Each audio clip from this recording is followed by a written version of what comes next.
नमस्कार फ्रेंड्स, आज बात कर रहा हूँ एक बहुत इंपॉर्टेंट टॉपिक जो एल्डरली में, खासतौर से बुजुर्गों में बहुत इंपॉर्टेंट है, जिसको सार्कोपीनिया कहते हैं। सार्कोपीनिया का मतलब है मसल मास कमजोर हो जाना, मसल मास की एट्रोफी हो जाना, मतलब आपकी मांसपेशियां कम हो जाना, थिनिंग आउट हो जाना।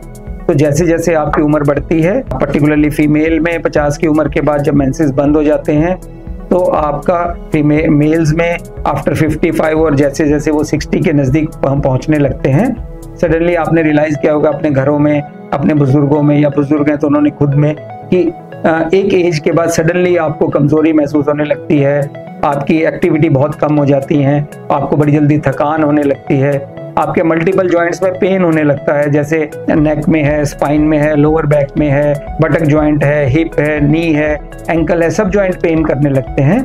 तो इस कंडीशन को हम सार्कोपीनिया कहते हैं, और इसका मतलब ये है कि आपके शरीर की मांसपेशियां कमजोर हो रही हैं और वो पतली हो रही हैं। हमारे जैसे देश में जहाँ पे वेजिटेरियन डाइट है, जहाँ पे लोग बहुत ज़्यादा कार्बोहाइड्रेट्स, रोटी, चावल, आलू ये सब खाते हैं, पनीर, दाल, छोले, राजमा सब बनता है, तो हम उसमें बहुत ज़्यादा टमाटर प्याज डाल के करी बनाते हैं, उसमें घी डालते हैं। इन सब की वजह से क्या होता है कि हमारा प्रोटीन इंटेक बहुत कम हो जाता है। सपोज करिए कि आपने पनीर बनाया घर में, हम पनीर थोड़ा डालते हैं, 5 लोग खाने वाले होते हैं, पर हम उसमें करी बहुत ज़्यादा डालते हैं। ये सब गलत है। हमारे को अपना प्रोटीन इंटेक बढ़ाना है। अगर आप वेजिटेरियन हैं तो उसमें सोयाबीन एक बड़ा अच्छा प्रोडक्ट है, बहुत सबसे ज़्यादा नेचर में प्रोटीन सोयाबीन में होता है। दालें हैं, छोले हैं, राजमा है, आपका पनीर है, ये अच्छी चीज़ें हैं जो सेवन करना चाहिए। क्योंकि होता क्या है कि लोग ये सोचते हैं कि जब दर्द होता है तो दूध और दही पीना बंद कर देते हैं, क्योंकि उनको लगता है कि इससे हमारा गठिया बढ़ रहा है। ऐसा नहीं है। जो मिल्क है वो बहुत रिच सोर्स है कैल्शियम का और प्रोटीन का, तो ये सब प्रोटीन वाली चीज़ें लेनी चाहिए। अगर आप नॉन वेज खाते हैं तो आप ग्रिल्ड मीट लें, उसको करी वाला मीट ना लें, ग्रिल्ड मीट लें, जिसमें फिश एक बहुत अच्छा सोर्स है। आप चिकन या मटन भी ले सकते हैं। अंडा बहुत अच्छा सोर्स है और बहुत कंप्लीट फूड है। अगर आप 2 से 3 अंडे हर रोज खा सकते हैं, दैट मीन्स होल एग, तो आपको 18 से 20 ग्राम प्रोटीन मिलता है।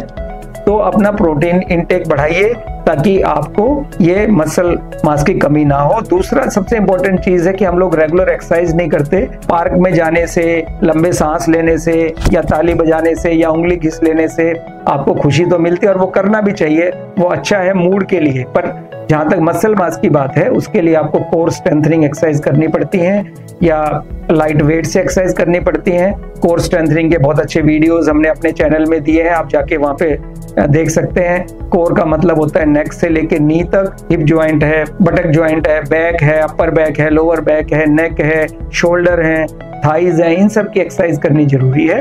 तो अगर आप 40 से ऊपर हैं तो 2 काम इंपॉर्टेंट है, अपना प्रोटीन इंटेक बढ़ाइए और दूसरा रेगुलर एक्सरसाइज करिए। रेगुलर मीन्स हफ्ते में मिनिमम 5 दिन और 1 घंटा हर रोज, तभी आपको इसका इफेक्ट आएगा। अगर आप कभी कभी एक्सरसाइज कर रहे हैं तो इसका इफेक्ट नहीं आएगा। हमारा जो देश है उसमें दुनिया में सबसे कम लोग एक्सरसाइज करते हैं, लेजी लोग हैं, और दूसरा कि हमारा प्रोटीन इंटेक बहुत पुअर है।